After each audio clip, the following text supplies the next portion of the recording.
Welcome to Business Innovators Radio, featuring industry influencers and trendsetters sharing proven strategies to help you build a better life right now. Hello and welcome to the show. This is your host, JC Soto. Today we have America's leading LinkedIn expert and the owner of Search Marketing Simplified, Ted Prodromou. He's going to be sharing with us a lot of insights about LinkedIn and how we can get clients out of the people that are actively on LinkedIn. Welcome to the show, Ted. Hey, thanks for having me. You know, you are the owner of Search Marketing Simplified. How are you helping your customers with that company that you run? So years ago, I got certified as a coach, and I realized I didn't know how to market. So I started learning marketing. And then I started learning sales, and then I really liked setting up websites and then doing paid traffic to websites and SEO. So I started an agency, and that was Search Marketing Simplified. I really wanted to simplify the process because it's so overwhelming for people to understand how to do online marketing.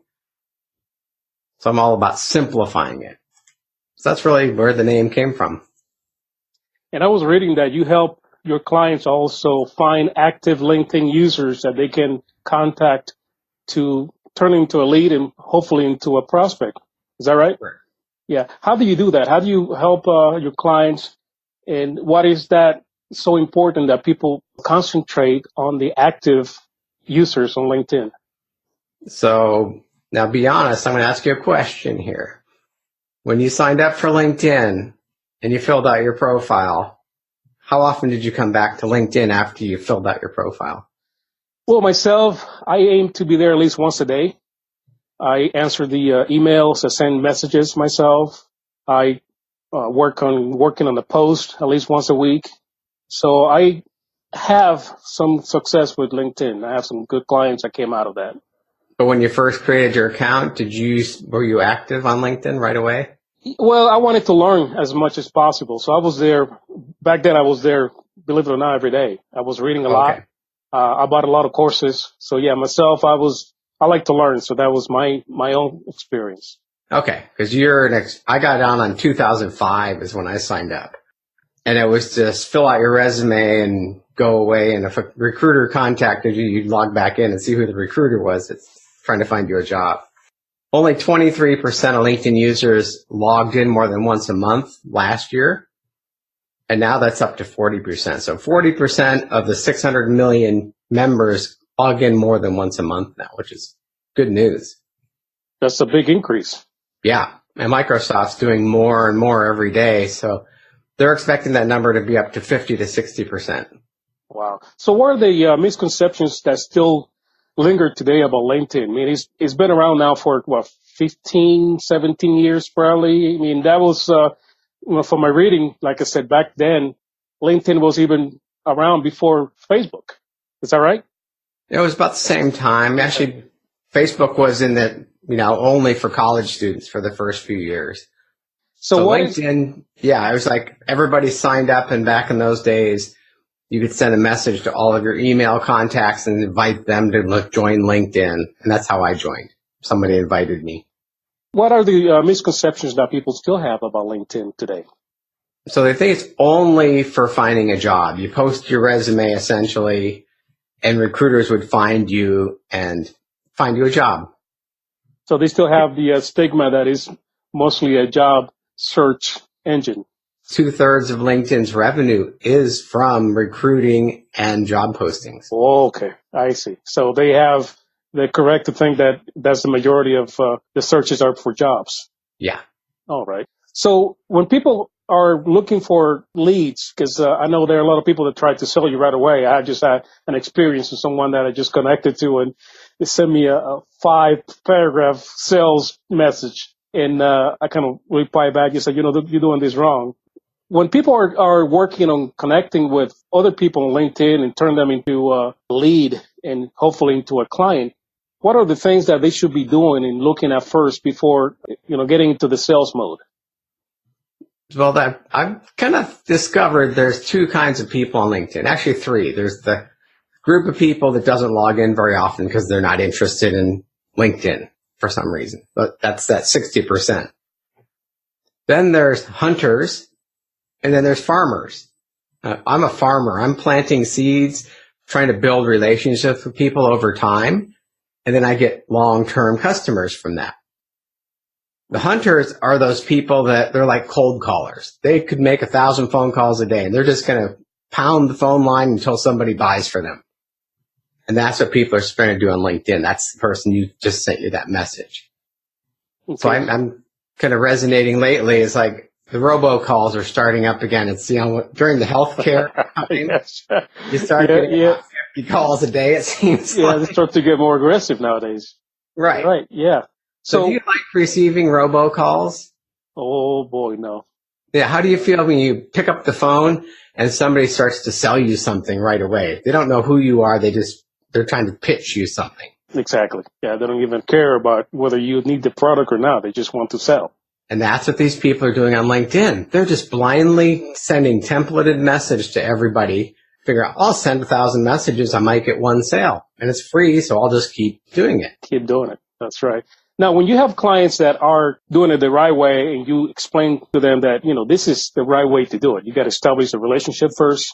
You got to, plant the seed and work that seed until it kind of bear fruit. What are the fears that you find from your clients that they tell you, they worry about? A lot of people, they're just starting a business or they have a good business and then they hit a slump. So they start getting desperate and they panic. Says, I got to get some more clients. What am I going to do? So they jump into that hunter mode. They start being more aggressive until they get a client. So I just teach you slow and steady. Just keep putting content out there. Keep helping people. You have the book, How to Win Friends and Influence People. It's a classic book from the 1930s. And I recommend that to all my clients. And actually, I think I'm going to start sending a copy to my new clients. Because if you follow that methodology, you'll never have to worry about clients. That's right. Now, what are the advantages of LinkedIn versus, say, Facebook or Twitter or any other social media platforms out there today? So Twitter, I kind of see as kind of a broadcast methodology. You just putting your messages out there. And you can interact with people a little bit, but it's harder than it was because there's so much volume of posts out there. Okay. So my friend Alex Mondosian, he's one of the top internet marketers. He describes it really well. Facebook is like a playground. Everybody's running around having fun and their hair's down and they're just having a great time. And that same person goes over to LinkedIn 5 minutes later and they're like in the library where they're silent and they're quiet and they're being really polite. Because they don't want to do something that their boss might see them do. So it's interesting. That kind of describes it to a T. You go to LinkedIn, you're real formal and you don't want to offend anybody. And you don't talk politics. You don't talk religion. Where Facebook, people are just blasting people over there and getting into arguments. It's the same people. So you see both sides of the person within literally minutes. You see them on there posting on LinkedIn and then 5 minutes later they post on Facebook.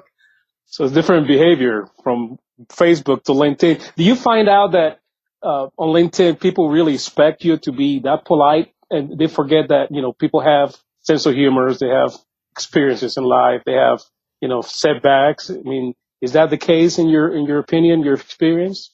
I've seen where people start doing the food pictures on LinkedIn or their vacation photos and their family photos.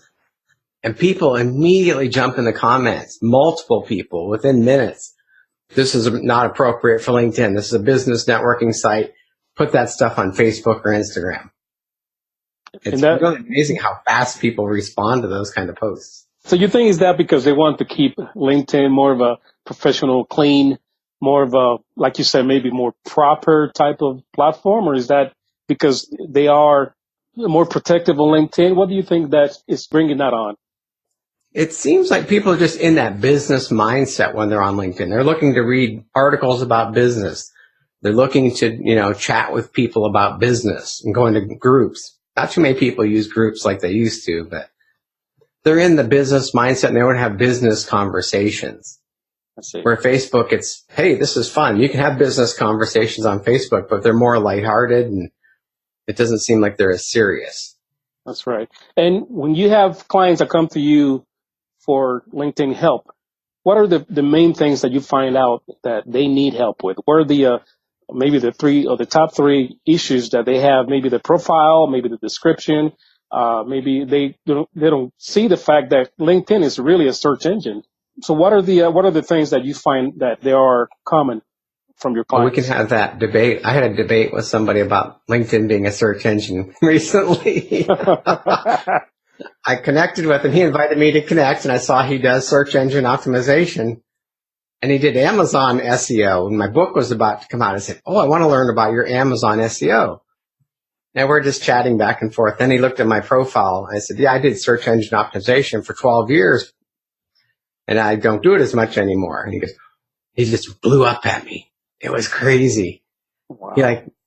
There's no way. You look like you're over 50 years old. There's no way anyone over 50 could know anything about SEO. Oh, my. And I'm like, I was around when it was invented. He said something about, I used to play with wooden swords when I grew up, and he grew up with computers, so he knows computers and the internet. Wow. It's amazing how aggressive people can get on the internet. Oh, then he sent me the frog and the scorpion story, and he goes, I was put on this earth to take care of people like you. Oh, wow. About the search engine optimization debate. Well, do you have some bodyguards? This guy might be coming after you. I was looking to hire the guy to help me get SEO on my Amazon. And he threatens me. Wow, that's wild. So what other issues do you find about people on LinkedIn when they come talk to you to help them? It's kind of mind-boggling to me because people say, I don't know what to do when I get on LinkedIn. Like, well, imagine you're at a conference, like we met at a conference recently. Did we shake hands and start trying to sell each other services? No. We learned about each other. We got to know each other. And now we're on the show together, and you're going to be on my show after this. That's right. We built a relationship. We weren't selling anything to each other. And it's back to that book, How to Win Friends and Influence People. Ask questions, be curious, and just listen. People will tell you all kinds of things about themselves and their problems. And then if your business can solve their problem, then you talk to them about that. That's right. You let them talk long enough, they'll tell you what the issue is, the problem, what it is. And I tell people, pretend you're at Starbucks having a cup of coffee with this new connection. It's one-to-one. You want to learn about that person. Don't try to sell them. Just be curious and ask them questions. So when you look at somebody's profile, do you find that the picture on the profile is usually a big problem? Do they usually have, I've seen people with half arms cut off in their pictures, and I've seen, background with the buddies there with beers. I mean, some really crazy stuff. Has that been your experience also? That's the first impression. When people Google your name or your company name, what usually comes up is your LinkedIn profile in the top 3 search results on Google. So they're going to click on your LinkedIn profile, and that's going to be one of the first impressions they have of you. So it's you only get one chance to make a good first impression, they say. That's right. This is it. Yeah. So the majority of people have that issue then. That's really a common problem. It is. I see women and they're out with their cocktail dresses on, going out for the night on the town, very low cut. And they wonder why other people are asking them out on dates on LinkedIn. You're a senior vice president in a major corporation and you're wearing this seductive dress on LinkedIn picture. Go get a professional picture taken. It's an investment to get a professional headshot instead of having your girlfriend or your boyfriend or somebody else take a crooked picture with a really bad background. It sends the wrong image, it's the wrong message. Or even just stand in front of a blank wall in your home and have somebody take your picture. That's right. The cameras are good enough for that. All right. Don't crop some picture out, from a wedding where you're half drunk or. When you try to cut everybody out of the picture to post it on LinkedIn, yeah. Right. And when it comes to the profile itself, what kind of issues you find with their profiles? Well, by default, LinkedIn puts your job title, your current job title, as that professional headline under your name. And, if you search for an accountant, there's literally millions of accountants on LinkedIn, and they all have the same, I'm an accountant at so-and-so firm. So you don't stand out. People don't know, how do I tell? It's like picking up the old phone book. Remember the old days when we had thick phone books and you're looking for something. You go through the yellow pages and you're looking for a plumber. Well, how do you pick out which plumber it was? It's the one that had the best ad that made the good first impression. So that's your LinkedIn profiles, like the yellow pages. So their headline has to have some kind of maybe a solution to that person that they want to target. One approach I have is you can put your skills. So you have different kinds of skill sets that are in your profile. Or you can have that benefit related. I help blank. I help these people solve this problem. Okay. You just fill in the blanks. So you have two types. I help these people, and then the skills that you have. You have another one that we can throw in that mix? The third one is your job title. So if you have a really creative job title, it'll stand out from your competitors. Okay. And when you start that profile, is there a better way to do that when you start doing your description of who you help? When you get that person finally reading the whole description, if there's a suggestion how to start that?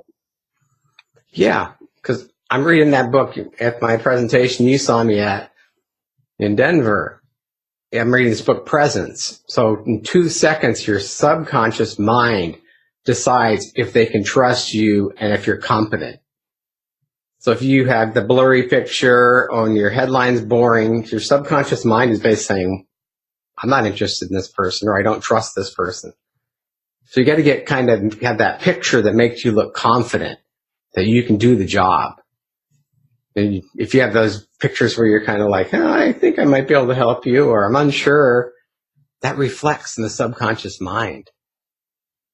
So what I do is kind of use this book like we go to the bookstore, go to the library, or you're on Amazon and a book title catches your attention. And you pick up the book because the title got your attention, and you open the flap, and the inside flap, it continues the story and starts telling a story about the book, or try to entice you to buy the book. So I use that as the about section in LinkedIn. So you want to get people to keep reading your profile and tell stories and engage them like a conversation, rather than, I went to this school and I have these accomplishments and I won these awards. That stuff's further down in your experience section. The top part, you want to just engage them in a conversation and a story. It's conversation. It's a relationship that you want to build. Right. You want to get people to know, like, and trust you, because that's when they'll buy from you. Recently, LinkedIn started allowing videos, native videos. I heard that native videos instead of YouTube videos are given more priority. Is that a fact? Yeah. I just did one the other day, just how to add media to your profile. Somebody was asking me, one of my clients reached out and said, hey, how do I add media to my profile like in your profile?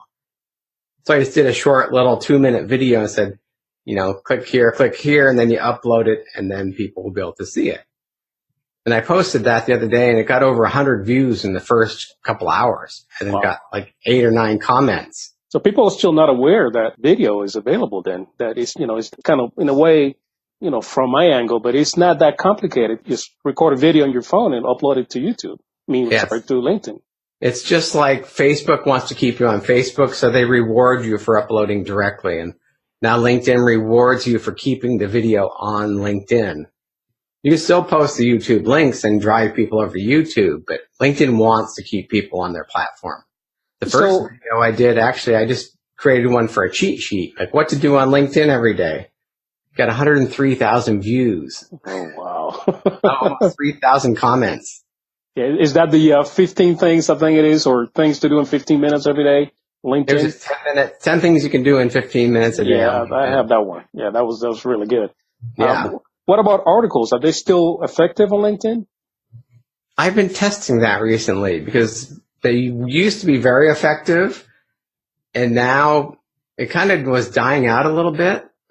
And I hadn't written any articles, so I said, I'm going to get up every morning and I'm going to write 1 article a day for 5 days in a row and post it and see what happens. So I posted those, and they got, it kept gathering momentum. So LinkedIn senses, the algorithm can see you're more active, and they seem to reward you because more people were seeing those articles and commenting on them because I was doing it consistently. It seems like in the past, I wrote a couple of articles and they showed up on Google on the search results. Yep. And it seems like for a while that went away. Is that the case, or are they still indexing your articles on Google? They are indexing them, but I don't see them as often as I used to, or not as high up in the search rankings. So maybe just play with the titles of the articles, get very clear on what you want to rank for, and put that in the article title and the first paragraph of the article, and then add the hashtags that you want to be searched and found for. Now they added the SSI number to it. What is that? Yeah, the Social Selling Index. And it used to be only if you had Sales Navigator, and then I think it's available to everybody now. You can just search Google for LinkedIn Social Selling Index, and they give you a score. So basically, LinkedIn looks at the way you're using LinkedIn, how active you are, who your network is, and there's 4 different factors. I don't remember all 4 factors right now, but they give you a rating. It's like when I did those 5 articles, my score went up from, I think, 86 up to 92 because I was sharing more content, and I was commenting on other people's, and I was responding to the comments I got on my articles. So I was being more active than normal. So does that help you when people look for your services or your product on LinkedIn, on the search feature of LinkedIn?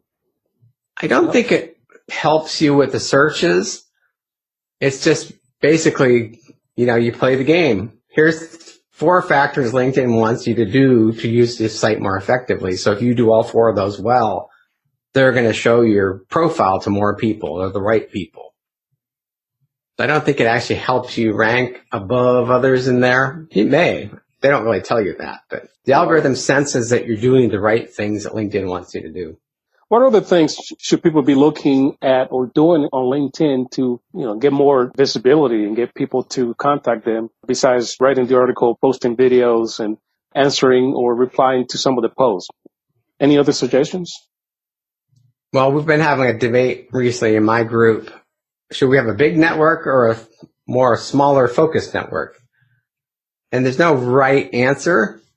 Like, I had 642 connections when I wrote my first LinkedIn book 8 years ago. And now I have almost 22,000. So I've kind of gone to both extremes. And now I'm thinking somewhere in the middle is probably better for me, because now I'm getting a lot of noise. I connected with a lot of people I shouldn't have because they're just aggressive marketers. And I've talked to one of my colleagues. She does LinkedIn for financial advisors. And she only has like 1,200 connections, but she's got a full practice and she has a waiting list. She calls people up. If they invite her to connect, she'll send a message back. How can we add value to each other's networks before I accept this invitation? I'd like to know. Or she'll pick up the phone and call them and say, hey, I see you want to connect. And she learns about their business and says, you probably won't add any value to my network. I wouldn't add any value to yours, so let's not connect. But I've never seen that approach before, but it's working really well for her. Seems like pretty efficient. Well, she spends a lot of time vetting every invitation. Yeah. I get like 30 to 40 invitations a day now. But that would take up the whole day for me to go through all in that much detail. Yeah. So, yeah, I get a lot of invitations from overseas. And, I usually go and check out their profiles. And the profiles usually, there's no contact info. There's nothing on it, So maybe they have like 100 connections. And I get really suspicious when people do that to me. Yeah, those are usually fake profiles. Yeah. Yeah. It seems like there are quite a few on LinkedIn, right? They're cleaning them up, but it's a cat and mouse game, There's always people creating new ones just to do some testing or whatever. I'm glad LinkedIn is not releasing the emails anymore. Back in the old days, that was an issue. People harvesting emails and blasting you with messages all day long. Oh, I seem to get on like 3 or 4 newsletters a day, it seemed like. So how are groups doing nowadays? Are groups still a good option to either start a group and run it or being part of a group? I had a group, and years ago, groups were good. But before that, they had the LinkedIn Answers, which was on the homepage, where you could answer a lot of questions and get a lot of visibility. Then they got rid of that and moved over to groups more. And then everybody started messaging their group members. People would start a group, and then they would just blast promotional messages to the group.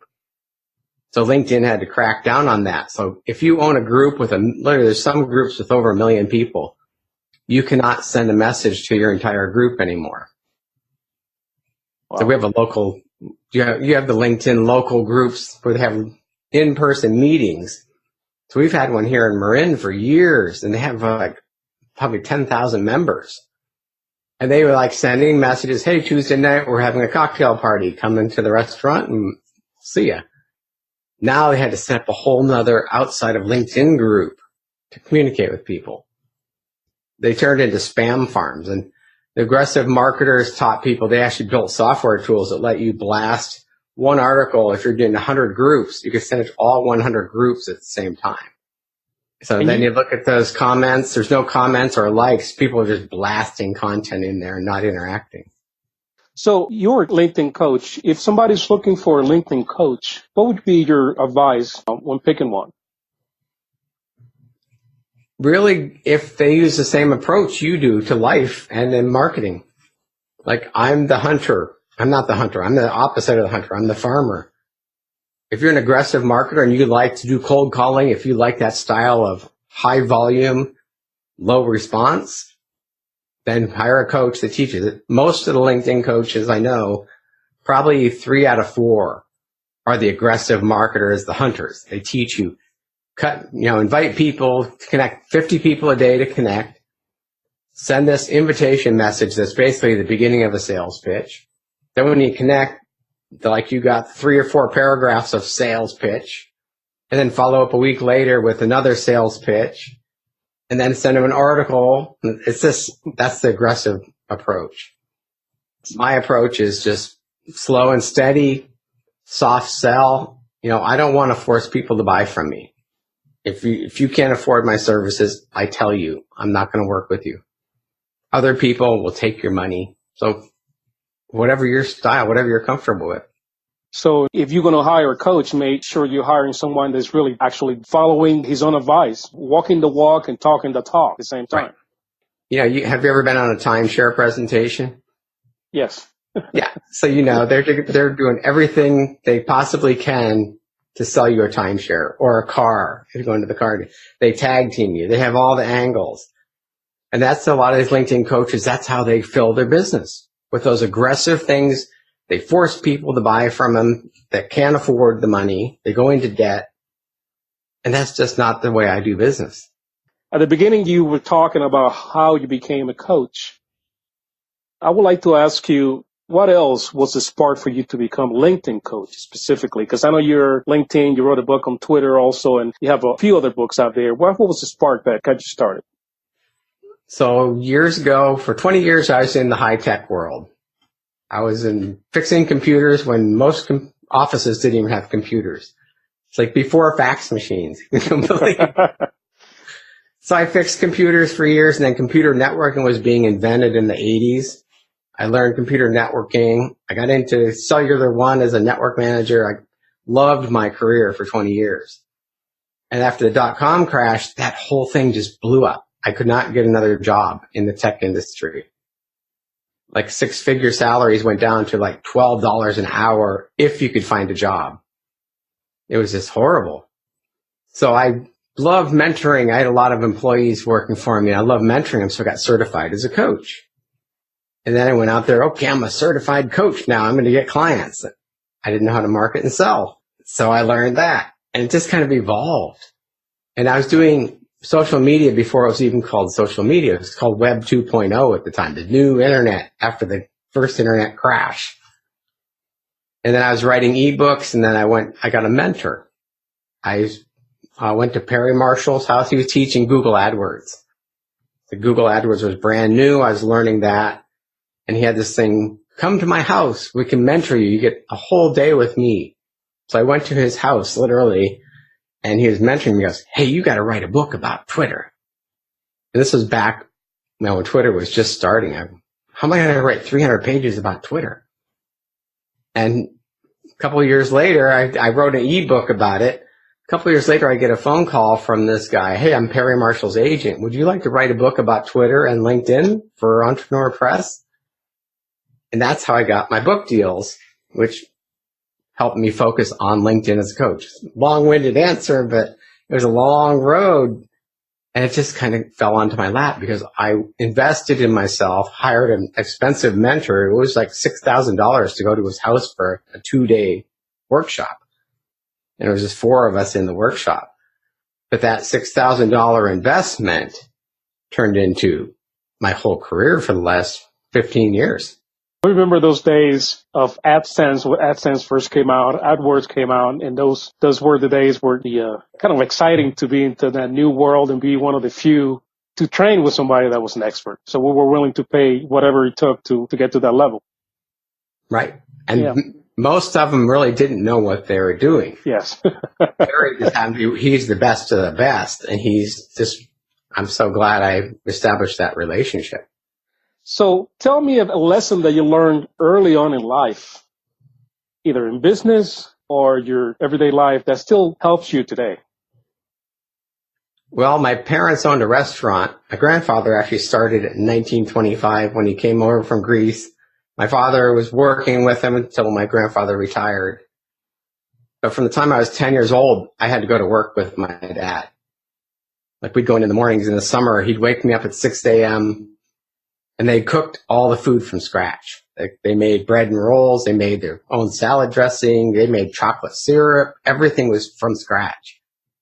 So he just taught me that you've got to work hard, but also do really good work.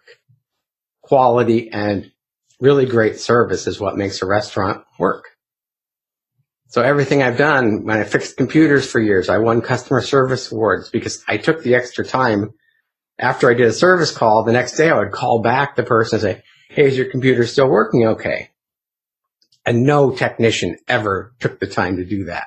They were like, I got to get to the next call. I'm never going to see this guy again. So you just have those little things, the quality, doing a good job, fix it right the first time, and then call back and provide good service. It's what I do today still in my business. Those little extra things. The little extra stuff that you do. Little details, extra details. Takes a minute or two to call someone up. Hey, how are things going? So you have last minute advice for our listeners. You have maybe a 3-step short plan to start with LinkedIn and maybe improve the chances of making valuable connections that will turn into leads. First thing is get that book, How to Win Friends and Influence People. All right. It was written in 1936, I think. And it just teaches you how to ask questions, how to put the focus on other people. I mean, every sales course you take is what's in it for me. I don't care where you went to school and how wonderful you are. I have a problem. I need a solution. So if we just ask questions and listen, you're going to get the answers. And work with people you really want to work with. Don't accept every LinkedIn invitation. Really get clear on who you love working with. Perry Marshall taught me the 80-20 rule. 80% of your revenue comes from your top 20% of your customers. If you look at that top 20%, there's going to be some characteristics, things that you like about each other, things you have in common. So focus on finding those kind of people on LinkedIn. I look for farmers. Other people look for hunters so they can aggressively sell to them and teach them how to aggressively sell. So get in your comfort zone and just really focus there.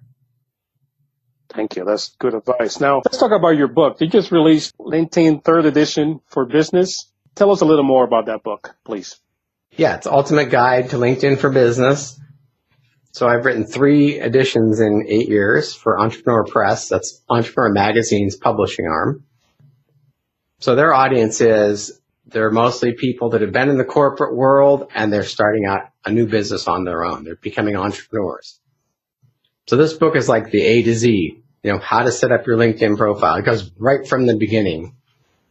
In fact, I'm going to have people go, why do you keep teaching us how to set up your profile? Like, there's 2 members every second still joining LinkedIn. So teach you from setting up your account, growing your network, engaging with people, how to write messages, how to do LinkedIn ads. It's A to Z, how to do LinkedIn. Yeah, I've been reading your book, and I got to give you an endorsement here. It's amazing. I've been on LinkedIn for years, and I bought a lot of programs, a lot of video courses, I bought books. I have stuff. I even was teaching LinkedIn to Hispanic business owners for a while. So this book is a Bible. It has everything. It has pictures, a lot of graphics. It's not a lot of text. So it's really easy to read, easy to learn. This LinkedIn platform is inviting to work on your profile, work on your pictures, work on your description. It's a really, really useful book. Well, thank you. Yes. And do you have also a membership site or some kind of a consulting or coaching program that you are also offering to clients? Yeah. I call it my Business Accelerator Action Group. And it came out of, I have a LinkedIn course, and people would go through the 6-week course and then they wouldn't do anything, or they wouldn't even finish the 6 weeks. So I started this weekly coaching group. We do an hour, hour and a half every Thursday. And we just teach, like, this is what changed on LinkedIn today, and here's how I'm using it. So it's up to the minute, basically my LinkedIn course up to the minute, or marketing. So my whole theory is engage people on LinkedIn, get them over to your website, get them on your email list so they get to know, like, and trust you. And I have people that have been on my email list for 10 years, and then they finally become clients. TedProdromou.com action-group. You can learn more about it. It's ridiculously cheap. My mentors all say you're crazy. I only do it for $37 a month. And I give weekly coaching, free coaching to my members. And we coach each other too. That's the best part. We got a good group of people that, give you different sets of eyes on your landing pages or your LinkedIn profile or emails you're sending out. So we really help each other. It's really great. So like a supportive community more than anything else. Yeah. And what about your book? Where can they pick up your book if they want to learn more about LinkedIn? You can get it on Amazon or at my website, tedprodromou.com. It's available there. All righty. Or LinkedIncoach.com takes you there too. Okay. Well, thank you for being on my show. I really appreciate it. You sharing all these insights with us about LinkedIn. And you mind sharing again your links and how to get a hold of you? Yeah. The easiest way is yourlinkedincoach.com. And then you'll find my Twitter and my LinkedIn links there. All righty. So Ted's links are going to be all just below this video. I want to thank you for being here with us. I know you're a busy man. I saw you in Denver recently. Now you're back home and you're all over the United States traveling back and forth. I really appreciate you taking the time to give us some info about LinkedIn. Well, thank you. All righty. So I'll see you soon. Thank you. Okay. Bye. Thanks for listening to Business Innovators Radio. To hear all episodes featuring leading industry influencers and trendsetters, visit us online at businessinnovatorsradio.com today.